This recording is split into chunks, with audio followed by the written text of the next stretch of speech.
Hello everyone, welcome back. Today, me and Xander are going to be rating our top 9 favorite video games plus honorable mentions. I don't have a lot of honorable mentions. I will say, I don't know if this is if this is the same for you, Xander, but none of mine are in like order. They're just the top 9 for me. Like they're not in order. They're just 9 games I that are think above all. I think mine are in order until I get to like 5, and then maybe it's a bit ambiguous. Hmm. You want to start us off? Oh sure, I will reveal my number 9. It is Skyrim. Skyrim. Yes, Elder Scrolls it 5. it's like it would have been higher when I was a kid, I think, because I played the first Skyrim before the special edition came out. Yeah. So it felt a lot more new and mysterious and cool and fantastical to me. And then I replayed it when they brought in microtransactions, Yeah. and like it got worse. Because it's an RPG, right? Why bring in microtransactions? Yeah, makes no sense. Isn't it because they like put mods in the game that you could buy? Yeah, that, and they just put in like not even DLCs. It'd just be an extra armor set or weapon or monster. Yeah, never in my life have I actually played Skyrim, but I bought it for my PS3 when I went on holiday, and I came back and my PS3's laser broke, so I could never play it. I think I first played it on the Xbox 360 way back when. Damn. It was I liked it.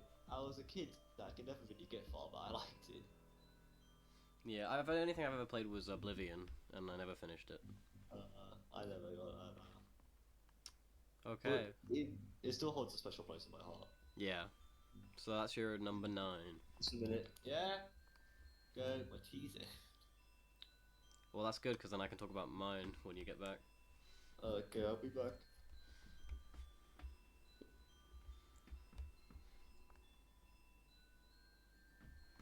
Well, Xander's getting his tea as a little peek for you guys. There you go, if you can figure it out before I reveal it. You guys are the real G's.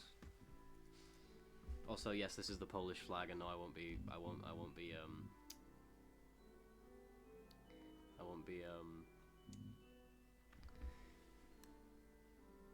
uh, explaining any further of why I put the Polish flag on screen.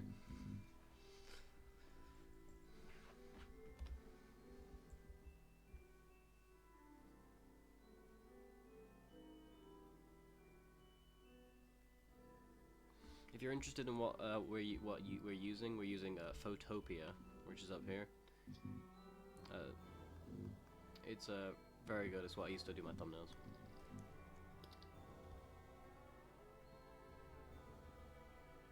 Hello. Hello. I have curry. You have curry. Nice. I will get Okay. started on my number 9 then. This is actually one of the most recent video games that I've played that are on the list, and it is Batman Arkham Asylum. This Ooh.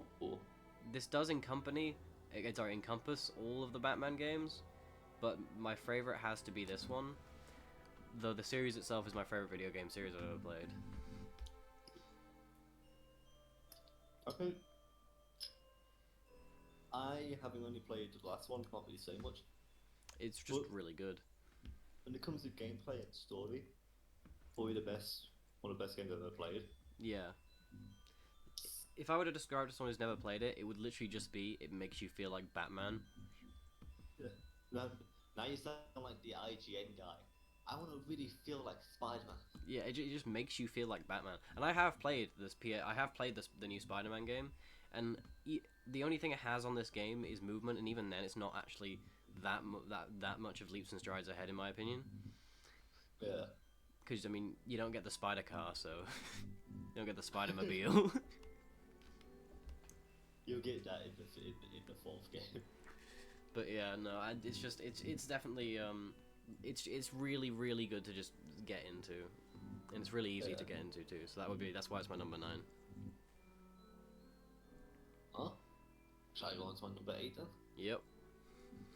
My number 8 is. I can't even remember. Oh, Scully. Scully is. You probably won't know it. I don't. Is a very small indie game that I picked up in a shop one day because I looked at it and I thought this looks cool. And I picked it up and I brought it home. And it was probably one of the most emotional, gut-wrenching experiences I've ever had in a video game.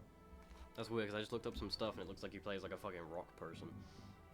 Yes, you wash up as a skull on an island, and one of the siblings on this island who can control elements brings you to life again, but as a rolling skull, and gives you the ability to like jump into mud monsters and do other stuff and solve puzzles and platforms and stuff.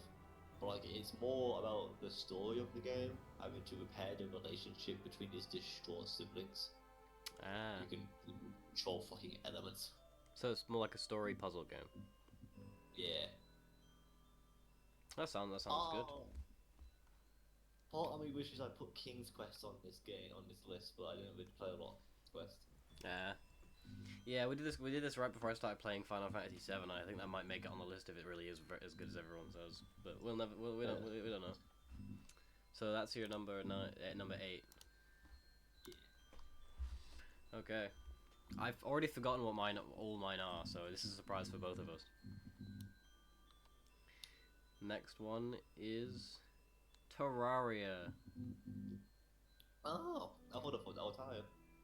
Yeah, one of the only games I've ever 100% got all the achievements in. Like on Steam, I have all the achievements. It's just there's so much to do. It's so colorful. There's a million items to collect. The crafting trees are what keep you focused. The gameplay itself is always really good and fluid. Yeah. And I actually started playing Terraria on my phone in like 2016, 15ish. And I always wanted to play the new update. So when I finally got a PC, it's like all I would play for a very long time. Yeah. I was never able to get into it, unfortunately, because it confused me and I felt insecure. Yeah. It is one of the games where on one screen you have to have Terraria and the other screen you have to have the wiki up. Too bad that was Dark Souls for me when I played it. Yeah, it's just the type of game I like. For the way I play Dark Souls, well, Elden Ring, is I just go in completely fucking blind and get my ass like handed to me. I find that the funnest way to play. I tried to do that, but then I get to places and it wouldn't be clear what fucking door you'd have to go through out of the 50. Yeah, yeah, that is true. I was like, So that's my number 8, Terraria. my number 7. My number 7 is Hollow Knight. Ah, yes, I was debating putting that on my list. I'm gonna sound like a cretin saying this, but I haven't finished it. Me neither. Because I've just hated it. But the story and the lore and the visuals and the music and the gameplay probably peak. Like, if I had to replace Hollow Knight with any other video game, it would be Hades. I feel like they're on the same level of music and gameplay and lore and visuals, all things so tightly together in a little package. It's a really good little short experience. Yeah, well, I'd say I agree with you because I prefer Hollow Knight over Hades personally. Yeah. Yeah.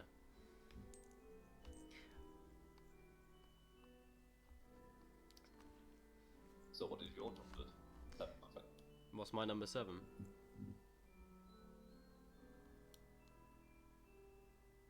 My number 7 is Telltale: The Walking Dead Season 2. I would have thought that would have been high on your list. Well, they're in literally no particular order. I literally threw this up 2 minutes ago. Yeah. This, in my opinion, I do prefer this over like the Batman games, but that's because of nostalgia value. But I'm just Yeah. but there are some games down here I also prefer over. But the thing is, it's in no particular order. This also encompasses the whole Telltale: The Walking Dead, though Season 3 really felt like a letdown. But Season 1 and 2 are peak in my opinion. Yeah. But 2 is my all-time favorite because you get to take control of with My Little Clementine. God, one of my favorite video game protagonists of all time.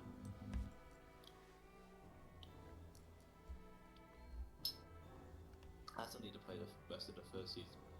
Yeah, I need to get you to play the whole game. I got the whole thing on Steam now, so I'll get you to play the whole thing. Yeah. After the Batman games. Okay, so the sixth one. My number 6 is Naruto Rise of a Ninja. What?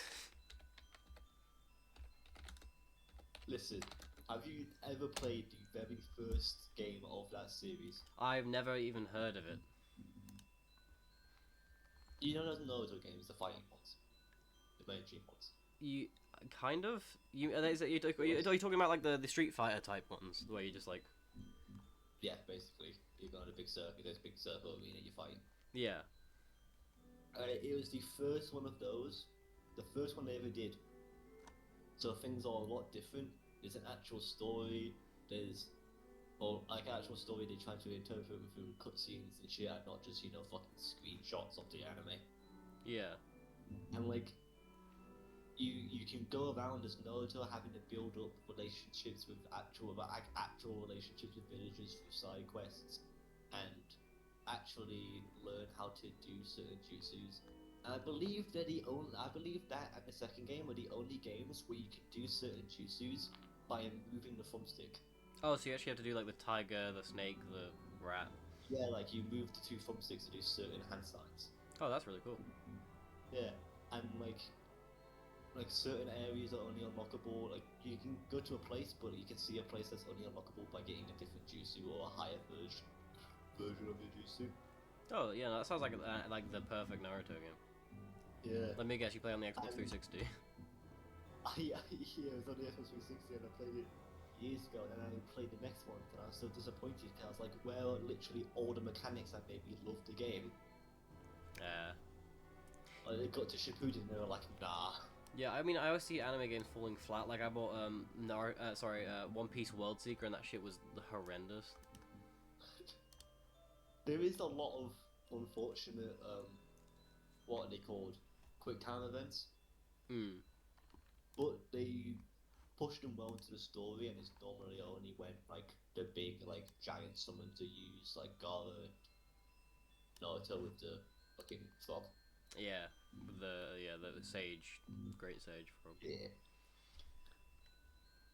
That is my number 6. Ah, well, mine is BioShock Infinite. I genuinely know nothing about this game. Well, it was the. I'm not going to spoil anything for anyone who wants to play it, but it was. It's what got me into story games. Like without this, I wouldn't play Batman, Telltale, The Walking Dead, because back then I was only into stuff like, sadly I'm going to say, like Fortnite and stuff. I used to only play like online games, so I saw this. I was like, oh, BioShock Infinite. I have this for free on my Xbox because it was a second-hand one. I'll play it. And the ending blew my socks off so much. It left me. I genuinely when the ending happened and I figured out what I figured out what it was, like the whole twist. I literally laid down my controller, sat and stared at the end credits for it was completely in silence for like 10 minutes until like Yeah. that shock has stayed with me the rest of my life and has made me want to seek out that feeling so many more times to find stuff like Telltale The Walking Dead where stuff like that happens, like the ending of the first one and stuff. Yeah. Like that this game started that the need for that an engrossing story, and that's why I love story games so much, because it's because of this game. I feel like I hear a lot about it. I want to pick it up one day. Well, I have it, so you can come to my house and play it if you want. It's really good. It's really good. So was it number 5 now? Yes. Number 5 is Assassin's Creed Black Flag. Ah, yes, I've played that. That's all I can say. I think it has the most interesting story for me in Assassin's Creed games, other than maybe Origins. I mean, isn't it like said to be like that? The Black Flag and Brotherhood are said to be like the two best Assassin's Creed games of all time. A lot of people, I've heard the sentiment now. A lot of people think Black Flag was so good it set every game after it to fail. Hmm. which I don't think, because there are a lot of negatives about Black Flag, like the long ass tailing missions, just Yeah, a pure them. but But the story and the dynamic characters and the and the boats. interesting way it works, and yeah, and literally the boat combat, Yeah. it was fucking way better than any other fucking game did it. And it felt like the only Assassin's Creed game where crafting felt natural. Mm. Like it felt like a thing because you're a pirate and some things you're gonna go to a random place risk getting caught just so you can make, I don't know, fucking arrows or like get some gunpowder. Yeah.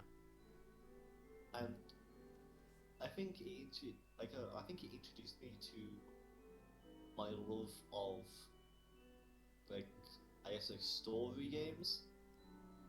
Ones where like it's a lot of cutscenes or Yeah. it feels like a show or something. Yeah. Which some cases I don't like that, some cases I do. I think Black Flag managed to pull it off. It did fuck up a bit of the lore for the Templars, that would be real. By making like by making video games out of being able to go into the past. Yeah. Like the original Assassin's Creed made it so that you can only see the past lives of your ancestors. Black Flag made it so as long as you have the DNA sample of someone from that family, anybody can go into the memories. Uh.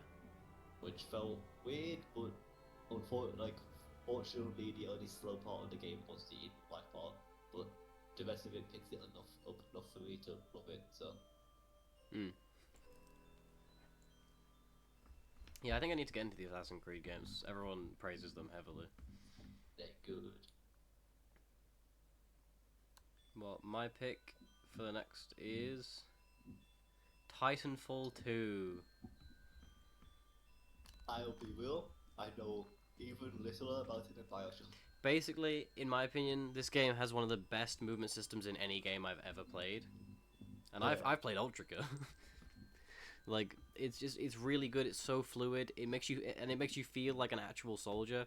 And the story. Don't even get me started on the story. Again, Bioshock Infinite and Titanfall 2. I have to like those two games blew my fucking childhood socks off. Whenever I played them, and I was so sad when it got like hacked for the first time because it made me really scared to play the game. But it's just it was so good. I mean, how could like they did it. They said a really good idea. They basically went, "Hey, what if we made like Call of Duty, but also there was giant mechs and you could actually and the movement wasn't horrible." And then instead of just saying it, they did it perfectly. They actually just decided they just did it. Like it was great. We tried to copy the success that they did. It was like a different game, but they made like X. Yeah, Call of Duty, they like shit. yeah. I mean, also the Apex Legends they made, and the fact that is still making fuck tons of money means that there's probably never going to be a Titanfall 3, which is really sad. Yeah. And also the people who made it are going bankrupt and stuff with their ideas. Well, they 'Cause- they might make a third one when it becomes a legacy. Maybe, but I don't think EA is willing to pump some money into a dying game studio just to make a Titanfall 3. Yeah, at the end of the day, Bloodborne was like Sony's best-selling game ever, and yet they would never make it. Yeah. So, So I'm happy with Titanfall 2 still existing with the North Star client.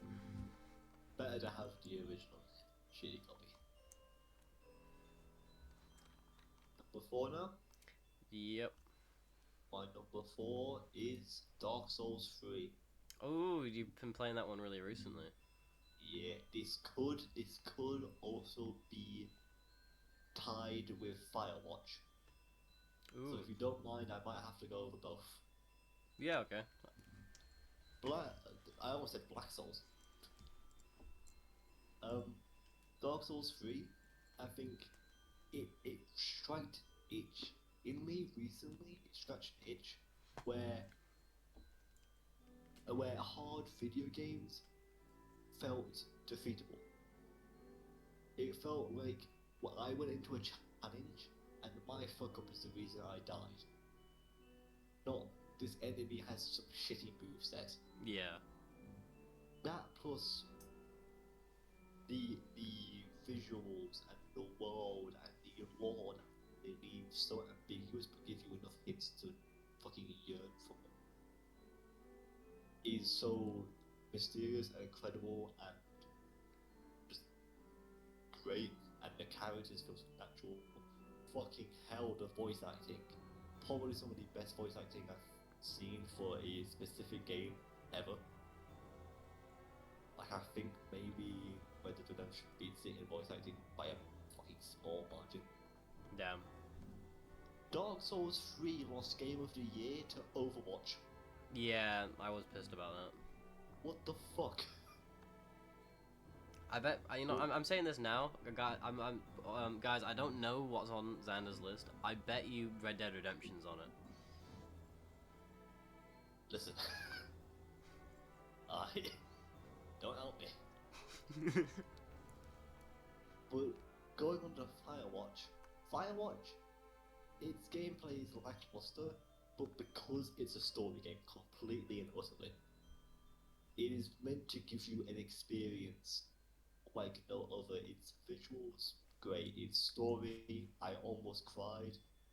There's not to say like, oh shit, I didn't cry. I'm not a crying person, so saying something almost made me cry is a fucking lot. Yeah. And the characters again so naturally fitting, and the voice acting is so soulful and filling, and feels like it's like supposed to be there, like it's not something laid onto a fucking video game. Yeah, it's very fluid and natural conversation. It's not very. It doesn't seem very forced. Yeah, the amount of times I'd go through the game and I'd feel fucking terrified because of the mystery going on. One of the only mysteries where I feel like I could have solved it myself if I just gave it a little bit more thought. Like if I just thought about it a little more. And the twists, the few little twists it has are so masterfully planned that you feel so good to find it and figure it out. Yeah. And it's one of the better gaming experiences I've ever had. Your turn, my friend. Okay, my number 4 is Fallout New Vegas. I've only ever played a bit of that, but I did really like the bit I played. I have only ever played Fallout New Vegas and Fallout 4 VR, and Jesus Christ, it's like night and day. Fallout New Vegas, the voice acting's amazing, the story is amazing, the environment is just really engrossing. The way it naturally introduces you to the story, like it's not just like it's not like I'm not gonna. I don't want to like hate on any of the games. I'm not gonna name it, but you know when you like you have to sit through a 10-minute long cutscene, and then the first guy you meet goes fetch 3 different things. It's not that shit. Skyrim. Yeah. That's why it's the longest. But Fallout New Vegas literally just goes, oh yeah, you have traumatic brain damage. Go to the saloon and this woman will take care of you. She basically, here's a fucking gun. You can only have it though if you help me with this thing. And you can just choose to fuck off. You can choose to not even help her. And then that's it. There's no other hand holding. It's basically, here's a gun. We're gonna go shoot these things, and then that's it. It's the entire open world is open to you. A game where your choices actually make your gameplay different. Yeah, it's great. Like you can, I love the type of game where you can go either north or south and have a completely different gaming experience. Yeah. Plus, like, yep, you go first. I was gonna say, it gives its choices also, like you aren't even really able to tell. Like it feels like Undertale, where your choices are completely unheard of until they make effect in the game. Yeah. Oh, why should I put Undertale on here? And it's part of the reason I didn't put Life is Strange on the list. Yeah. Because it's a choice. Because Life is Strange is a choice-based game where your choices don't matter at all. Yeah. Until like the very end choice, where you literally just choose your ending. Yeah. But other than yeah, I mean, Fallout's great. Like, there's so many different things you can choose. You can choose to. I'm not gonna ruin anything, but you can choose between like 2 factions and a robot, which is fucking hilarious. Yeah.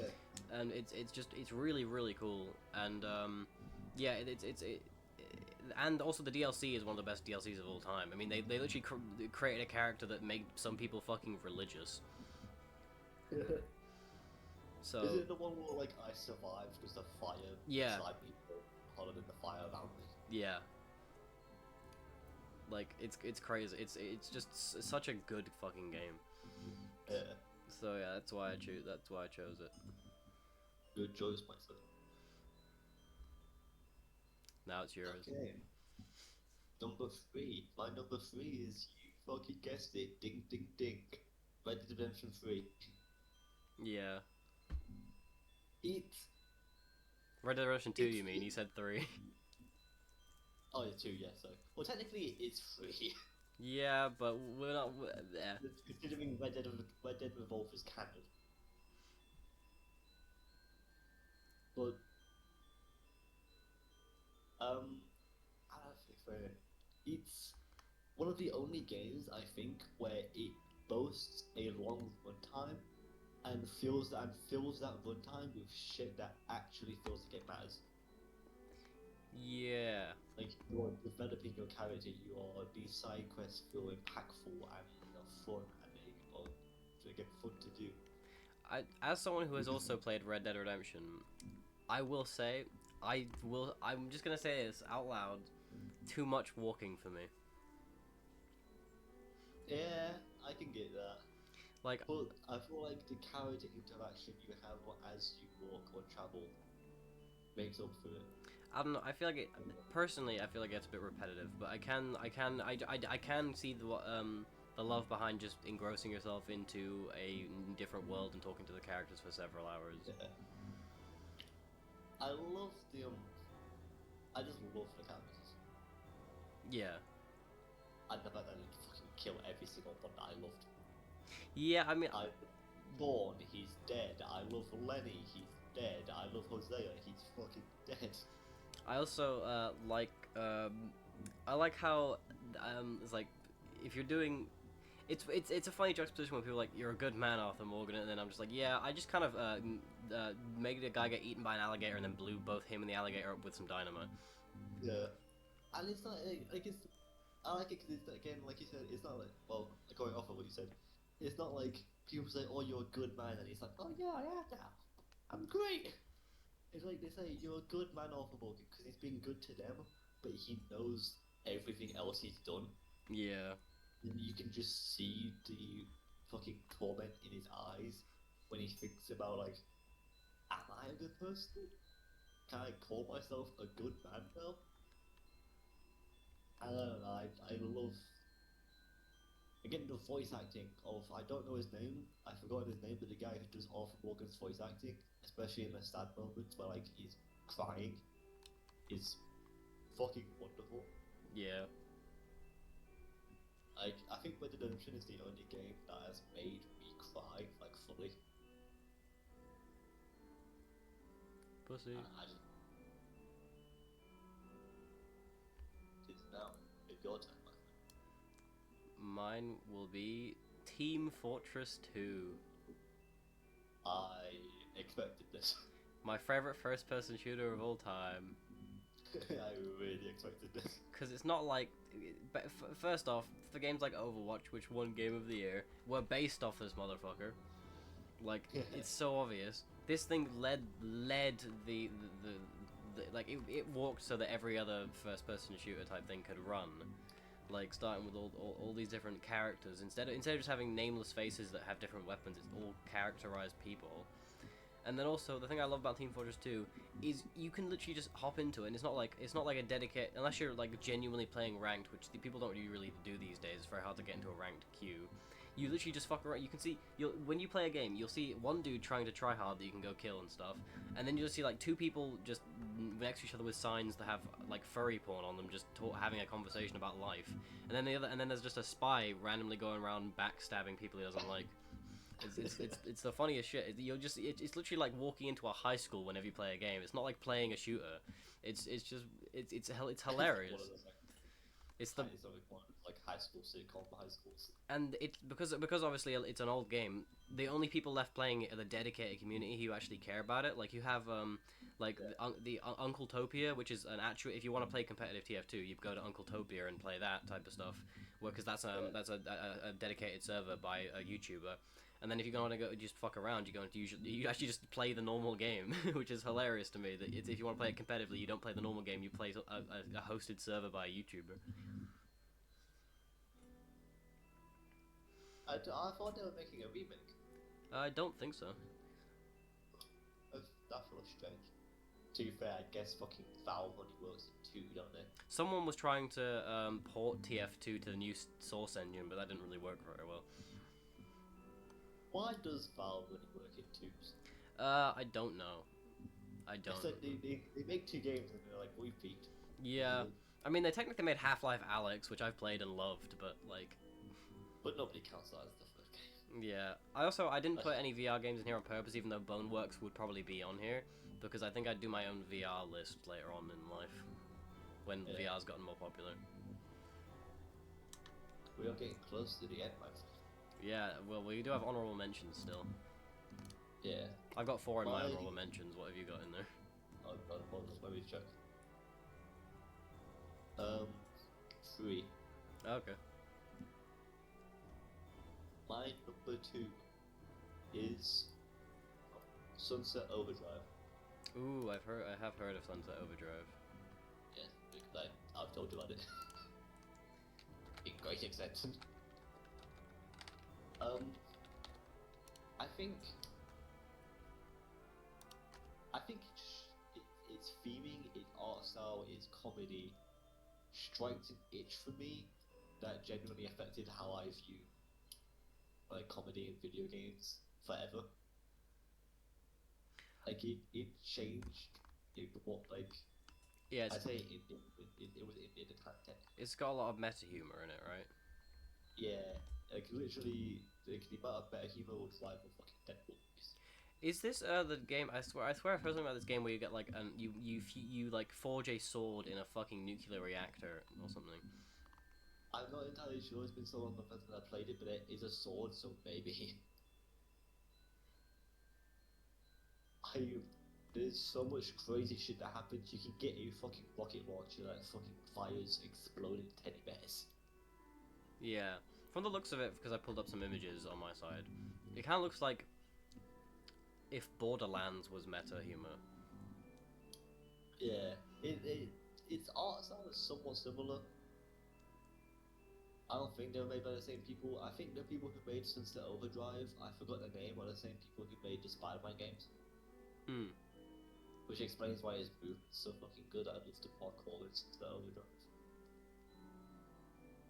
It isn't really an RPG, but like it feels like the story is your own. You can get immersed in the story. Yeah. But for other games I'm playing as a set character, sometimes I can't feel like that. But Sunset Overdrive somehow manages to do it. And I don't know, I just love the game. It could contend for my favourite game ever. Damn. Okay, that leads me to my number 2 then. Which is Crash Bandicoot the original.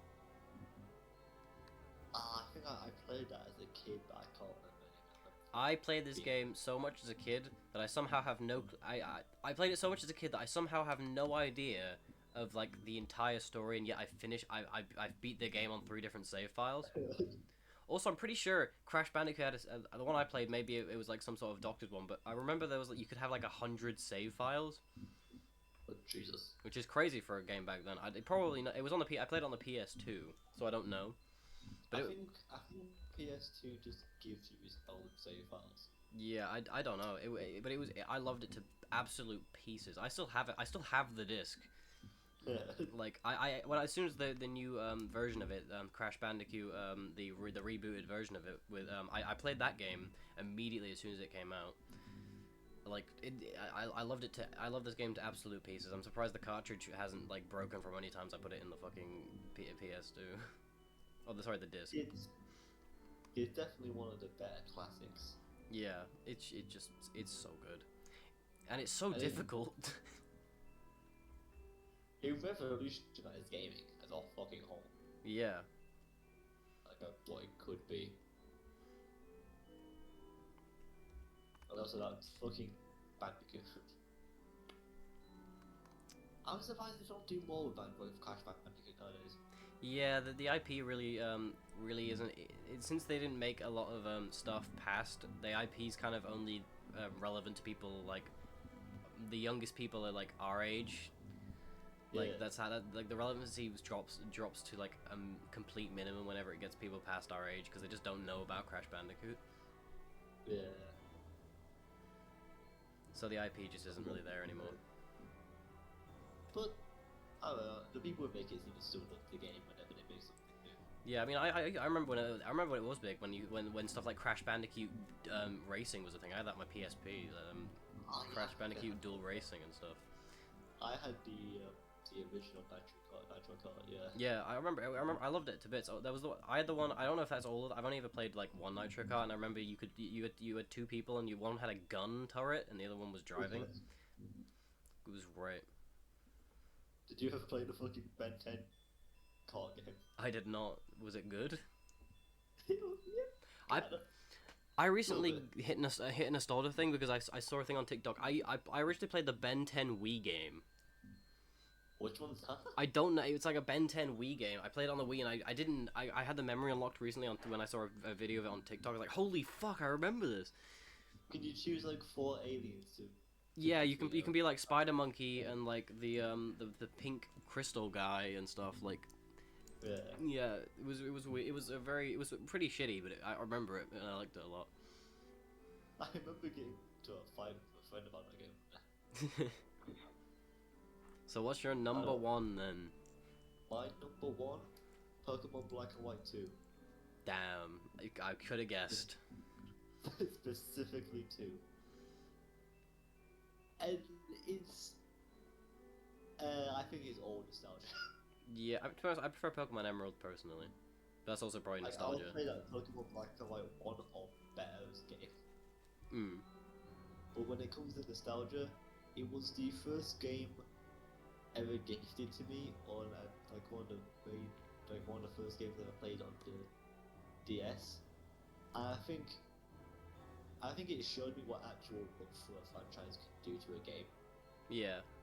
Like what can do, what happens when people are making the game and actually really want to make this game and choose to make this game and not just shoved onto it by their fucking developers. Yeah. Speaking of Pokemon, guys, we just released a video where we ranked a bunch of our favorites, so you should go check that out. I've linked it in the description and put a thing in the information thing up. We definitely did make it about 30 minutes ago. Yeah.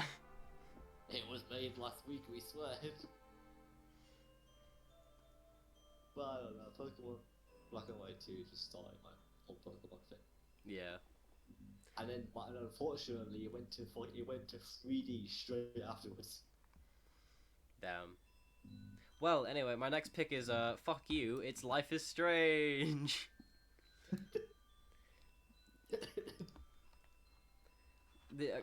I like Life is Strange, but I would have preferred if the choices mattered. Yeah, I love the story. The only thing I literally couldn't care less if it was like Danganronpa and just story and not really decision and stuff. Like if it was just a graphic, like if it was just like an interactive like graphic novel, I'd be into that. Because the thing is, I was in a pretty bad place when I first played this game.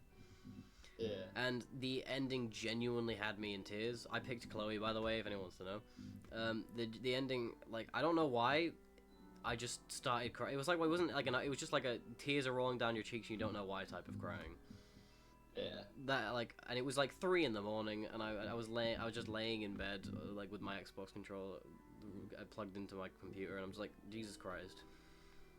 Yeah. It's a very hit your feelings game. Yeah, and plus the twist is crazy. Like you think you're going into like a normal like high school teen story game, and then the twist with like I'm not gonna tell you, but there's tell the audience in case they want to know. But there's some like really dark themes in that they just throw at you. It gets fucked very quickly. Yeah, which I really like when stuff does that. And then they never really did that with any of the sequel. Yeah, no, the sequel horrible. I never finished the sequel. Have you played the third one? I've never even heard of the third. I've heard that there's a game that takes place before this. There's like a prequel game where you play as like Chloe and her old love. Oh, that was just the first game they ever made. Ah, okay.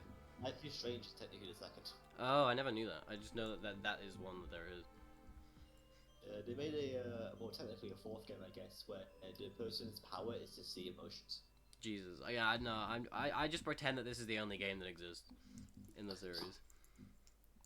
Oh, also, The only thing I saw that I liked about the sequel is that they just made a callback to the game. something I forgot to mention is the Bioshock Infinite thing. I have only ever played Bioshock Infinite and half of Bioshock 2, and I'm gonna definitely do better in life with that. The one of the only good things about the second Life is Strange game is that it made the ending where you pick what's her name, Chloe. Yeah, It made that ending canon. yeah, that's true. Yeah, that's hard. Because So, like, that's you should be able to pick the other guy whose name I don't remember because I didn't pick him. But like nobody picks them. yeah, no, actually Zach. I'm not gonna disclose his actual name.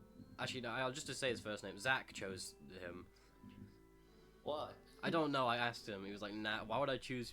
Why would I choose Chloe?" I'm like, "What the fuck do you mean?" Because lesbian. They're perfect for each other. It's just kind of a weird. There's fucking literally an pushback. option in like the first half of the game to like go in for a kiss. Come on. I remember like, every single time I interacted with him, I remember just going like, ew, ew, ew, ew, ew. Yeah. I mean, it's cool that he takes a punch for you, but I ain't anything past that. You know, like the nice guy stereotype. Yeah, it's that. Yeah. He felt like that. Okay, I'm gonna quickly here's my list, and then 3, 2, 1. Here's Xander's list. That's our final lists. Okay, I think mine's the only one that has a structure of like 1 through 9. I'll go first on the honorable mentions since you have 3 and I have 4, so that'll even it out, I think. Okay, okay. So, my first honorable mention is one of the. I think I remember which one's first. I hope I'm right. This is an extremely niche game that I literally I've met almost like you're like the only person who I've ever met who's played it, and you don't even really remember it. And it's Like Scooby Doo First Frights. Yeah. This game. Genuinely as a child. I played this on the Wii so many goddamn times that my favorite thing to do would be to 100% the game in all 3 save files, delete all of them, and then tally that on a notebook, and just keep doing that. And I think I got to like 10 on the tally chart. I shit you not. Maybe it's a hot take, but one of the only like good 2 Scooby Doo games. Yeah, this one and the next one that came after were actually like the only 2 Scooby Doo games I like. That's what I was gonna say. The only other good one is the sequel. Yeah, because I think they're just made by the same company, and I think they were dropped after that. Yeah. But this one is so fucking good, especially the music. The music, the sound design. When I get the physical copy of this, I'm going to make you play this with me, like a lot. We're gonna 100% this together. I love the Phantom of the Opera music. Yeah, like all of it is so good, and also it's framed like a Lego game, which is just like the best way to do a 2-player game. I remember being popular when it came out. It really isn't. Like you look it up on YouTube, and there's like barely anything about it.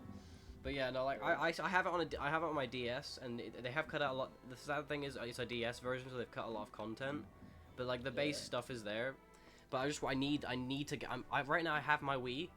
I need to get some. I need to get like some Wii remotes and stuff. If I can get it all working, I can get the game. I have the game on the Wii. I just haven't got the means to get the Wii to work, which is so annoying. I think they ever released it on Wii, didn't they? Other than on DS as well. Yeah, like it's just it only exists on the Wii, DS, and PS2. That's it. Oh. Yeah. Huh. And my PS2 doesn't work either. You'd think like the more American company would want to fucking work with Microsoft, but guess not. Yeah. So that's my first honorable mention. Up to you now. Oh, my first honorable mention is Portal 2. Ah, yes, Portal 2 is fucking great. Because fucking hell, Portal 2 is good. Yeah, the humor's my favorite part. Is good. The scary sections where you walk into places and there's fucking crazy ass writing on the walls. Yeah. Turns out it was a fucking black guy. The best bit's the humor, in my opinion. Just the Yeah. My name's Cave Johnson. When life gives you lemons, you say, I ain't taking your damn lemons. I'm gonna get my scientists to make combustible lemons, and I'm gonna burn your house down with them. This is fucking like the times where like GLaDOS is like, oh, your mother called. She's dead. Yeah, the humor is so good, and also the guy who voices the blue guy, I've forgotten, is like a famous British comedian as well. Yeah. It's just really good. They made a new game recently, apparently. Did they? I know they've made. Yeah. I know they made one for the whatever it's called, the Steam Deck.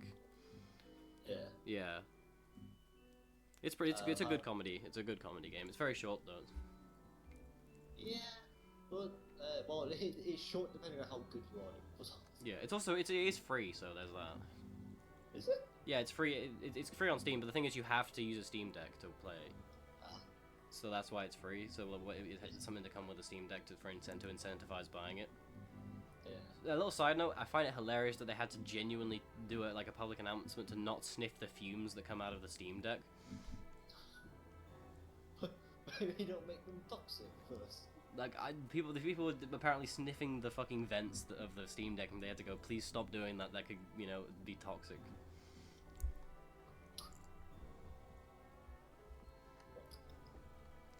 My second honorable mention, I'm gonna get some looks from people, but Rainbow Six Siege.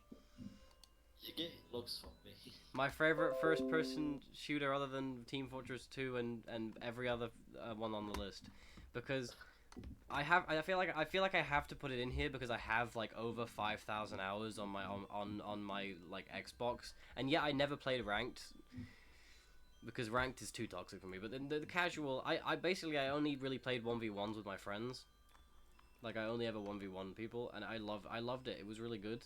The fact it was just so novel to have some sort of a shooter where the entire environment is like you can break everything. Yeah. That was like a really novel concept. Cool. Yeah. Like really.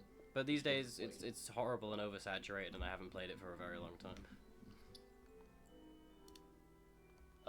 My second mention is Stardew Valley. Ah, yes. Because it's a very calming game, but it has basically nothing on story. It's funny, it can be, but I think it's just the calming nature of it that makes me love it so much. Yeah. It is very calming. And the fact that I can make my character look like a fucking homeless person. The one thing that I hate about myself is the fact that I can't play games like Stardew Valley and Animal Crossing because I always want to get the maximum amount of stuff I can do in a day done. Like when it says like it's this person's birthday, but this specific thing happens, and also the cave unlocks in this day. Like I have to do everything on the day, but you can't. Yeah. Like, and I hate that. Stardew Valley is something where sometimes things just have to be done the next year. Yeah, it makes me feel like I've missed out, and I don't like that. I've got FOMO. Yeah, the thing is, what benefits from it in that area is that it's all the story, all the birthdays, everything is the exact same next year. I didn't know that. It's like they're in a fucking infinite loop. Well, that's good. So anything that's missed can be done next year. My next honorable mention is Minecraft. Yeah, I don't. A few years ago, that would have been there as well. I don't play Minecraft often at all, but I am partial to the 2-week phase where I'll just message a bunch of people and go, hey, you want to play Minecraft, and we'll make a little server and it will last 2 weeks and then it will be abandoned. I felt out of love with it when it started getting microtransactions. Yeah, that's why I play Java, because they just don't have that. But Bedrock I haven't touched for several years now. It's become a hell. But the thing is, this thing is so annoying is Bedrock, you can just play with your friends at any time, but they have the microtransactions and all that stuff, and it just feels a lot worse. But with Java, it feels perfect, but you have to make a physical server to play with your friends every time you want to play. It's confusing. And if you want it to be a good server, you have to genuinely pay money, which is just stupid. But you can do free ones. Yeah, but they're really bad. If you have any more than like 3 people on a free one, it gets really glitchy. And if God forbid they spawn anything or put any potions out, Yeah. like yeah. Is it my third? Yep. My third is a little game called Purgatory. Ah, yes. I've heard of it. Purgatory spelled as in the thing that a cat does. Yeah, I know. It is one of the only games I've ever written a review for, and it's very small. But it's probably one of the most like good visual novels I've ever played. Its story's great, its characters are great, it made me cry, so it was also very confusing. It confused me a lot. Yeah. I've heard a lot But about it. I like it, it's good. Also it's gay. I thought you were gonna put the one where the siblings have incest. Anyway. The coffee and the meals lately is a rage game, but it's good story-wise. My final one is Grand Theft Auto 5. Your quest Purely for the lap dances. Anyway, that's the end of the video. comes off there. I'm only joking. It's just because the Grand Theft Auto is one of the games where the story is really fucking good, but that isn't the only reason. It's the fact that like I find myself when I get really bored, just coming back into the game just to like play with the vehicle. I love the driving in it. The driving is just so fluid and great, and like it feels really good. And then I'll put on the invincibility cheat and just start mowing civilians down. I feel like the online puts it down. Sorry, what was that? I feel like the online puts it down. Oh yeah, I haven't played the online in a very very long time because the thing is, even if you decide I'm gonna go on a grind set and actually do stuff, it takes like 300 years to get into a bank heist, and when you do, some dude will do like genuinely nothing and you'll fail. Yeah. So I just haven't played that in a very long time. But I just go in every now and then to blow up some steam, and blow up some cars. You know, it's just a fun time to go get 5 stars and try and evade the police and stuff. There's a little. Cheats are fun. I genuinely will just find myself at 3 AM putting on Spotify and just playing Grand Theft Auto mindlessly for a while just to blow up some steam. For me, at this point, when I was younger, that would be GTA 4. Because that was fucking weird. That was. Well, I think that's the end of the video then. Hey. Join us next time when we do something else, or maybe it's just me. We'll see. It would be cool, you know. Yeah, we could do. I was thinking of doing Hollow Knight. You want to join? You want to do Hollow Knight commentary again for the 10th episode? I can. Yeah, Jesus, it's 10 now. Yeah, I've got the 10 episodes now. I think on the 10th episode I'm gonna have to beat the Mantis King, the Mantis people, Mantis Lords. Was that after first? Second one. Yeah, go. Okay. See you guys in the next video.